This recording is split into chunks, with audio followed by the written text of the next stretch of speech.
Hello and welcome to my channel. I am Melissa Michelle. If you're new here and you have already subscribed to this channel, I want to say thank you. I appreciate you. And if you have not subscribed to this channel and you came upon this channel for the very first time, guess what? I need you to subscribe to this channel. And while you're at it, go ahead and hit that notification bell so you will always be on top on everything that I put out through this channel. Again, welcome to my channel. This is I'm Not Dying Today, Part 2, my breast cancer journey as a breast cancer conqueror. You heard that. Yes, I am a breast cancer conqueror. As I stated in Part 1, that I don't consider myself a breast cancer survivor, because when you are a survivor, you might have to keep surviving that same thing over and over again. Once you get over it, you find yourself getting over it again because it keep coming back. So I say I'm a conqueror because guess what? This cancer ain't coming back. It's over with. It's done. It's a done deal, right? It is a done deal. So I am a breast cancer conqueror. I conquered breast cancer. So I'm Not Dying Today, Part 2. Part 1, we talked about me being diagnosed of breast cancer in August of 2015. We talked about, you know, the decision that people have to make um, during this process, and that the decision is yours, right? It's yours. Nobody can make the decision for you. It is yours. And having that support during that time. So today, I'm going to tell you how, after I went through all the emotions of why me, why I had to go through this, because those are the emotions that we go through, right? You want to blame things. You want to, like, did I do something wrong? You think about, is there somebody else in the family that might have had breast cancer? And that's all the things that went through my head. And I'm saying to myself, there's nobody in my family that ever had breast cancer. But here I am. I'm the one that gets breast cancer. Why me? But then after you go through all of that, you come back, you settle yourself and say, why not me? And that's what I did. Why not me? It's like, pull yourself together. Pull yourself together, because you have a journey ahead of you, and you have to have a clear mind to get through this journey, because I have children, I have grandchildren, and I needed to get well for them, not just for myself, but for my children and for my grandchildren, who I love, who are my who are my heartbeat. And so I had to pull it together, and that's what I did. So I got the call that I had breast cancer. The next step was scheduling the biopsy. So they scheduled me the biopsy to find out where I was with the breast cancer, what stage I um, was at with the breast cancer. All they knew is that I had breast cancer, and they detected that through the test that they did for the dense breast. First, I had the mammogram. The mammogram said I had dense breast. The dense test said I had breast cancer. Now I have to have the biopsy, right?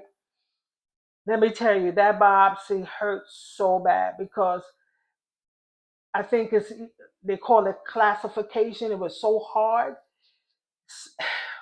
I never want to go through that ever again. Ever again. It hurt so bad. So I had the biopsy. But then my doctor took so long to get back to me, to give me the results. Could you imagine getting a call saying you have breast cancer, go get the biopsy, and now you are waiting weeks, right, to get the results? And that was me. And you know all the stuff that went through my head. I'm like, I might be, this cancer might be progressing. You understand what I'm saying? Because time is going by. And I'm like, I need to get things done. You know what I'm saying? And they took forever. They took forever. You don't know what you have is going to kill you, right?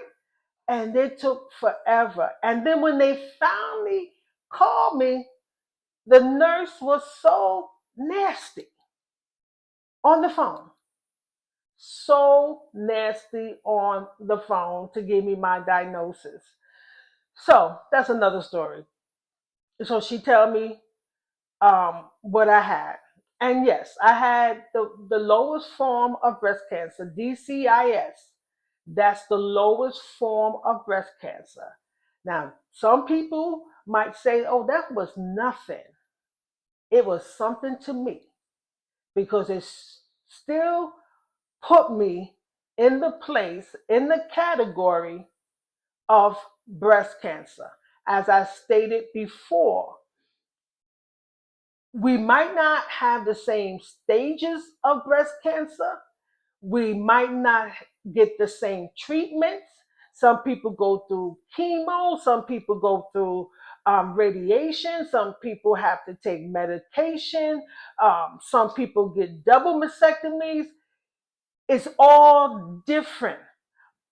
One thing that we have in common, the common denominator that we have is we have breast cancer.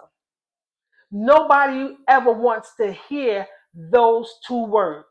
So even though I had the lowest form of breast cancer, I still had breast cancer. And I didn't care what people had to say at that moment. And so they told me what I can do. They told me that I can have an operation just removing the area that had the breast cancer and then go through radiation. But because they took so long in getting the results back to me, I decided to go and get a second opinion about what was going on. Because now I don't trust them because it took too long. It's like they didn't care. So I had to go to another place to see what they say and see if it lined up. So they did another test.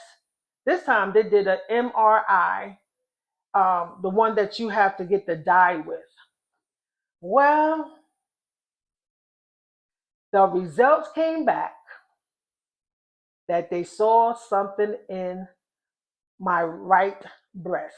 Now, mind you, they the cancer was in my left breast, but now they telling me that they see something in my right breast. And yes, they agree that what the other doctor said was correct, but they also saw something in my right breast, and they said I need to go get another biopsy. Guess what? I said, no, I'm not.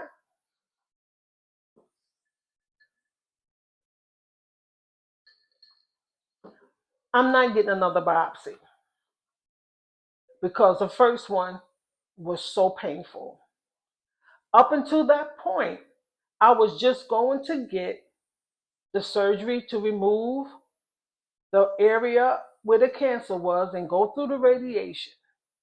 But when they told me that They saw something in my right breast. I went home. Matter of fact, I was home when I got the news. I took some time to pray about it. I talked to my kids about it because I said to myself, I'm going to get a double mastectomy. That was my decision, to get a double mastectomy. So I talked to my children and talked to God about it. And I decided to get a double mastectomy. And some people said that was too extreme. Why would you do that? At the end of the day, it's my body. I can do what I want to do with it. And the same thing for you. If you're going through this, you can do what you want to do with your own body, because at the end of the day, you have to live with it, right? So my kids and the people who loved me was very supportive to my decision. So as we go along, I'm going to read some poems that I wrote in my book as we go along. And this one is about my family and my friends, because they was so supportive. This poem is titled "My Family, My Friends." I thank God for my family and friends, my loved ones who stood by me to the very end. It was you who made me laugh when I wanted to cry. It was you who embraced me and dried my weeping eyes. Your kind words gave me strength. You held me together. Your smiles brightened my day and made me feel all better. You prepared me food with so much love. The cards you sent touched my very heart.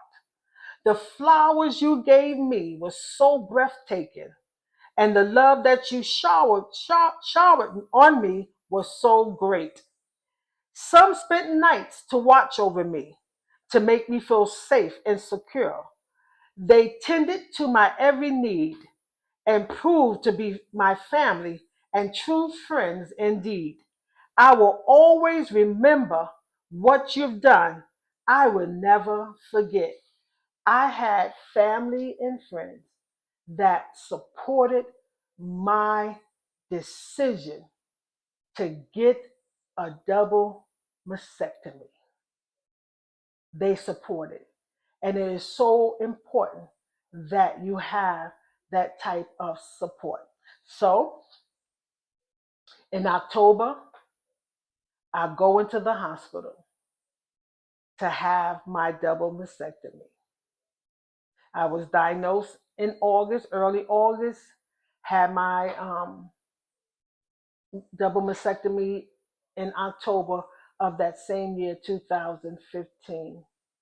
My daughter at that time had left campus. She had moved on campus. First year in college at the University of Hartford, she had graduated a year early from high school. She didn't do the 12th grade. She was so excited to go on campus, but I was diagnosed that following year.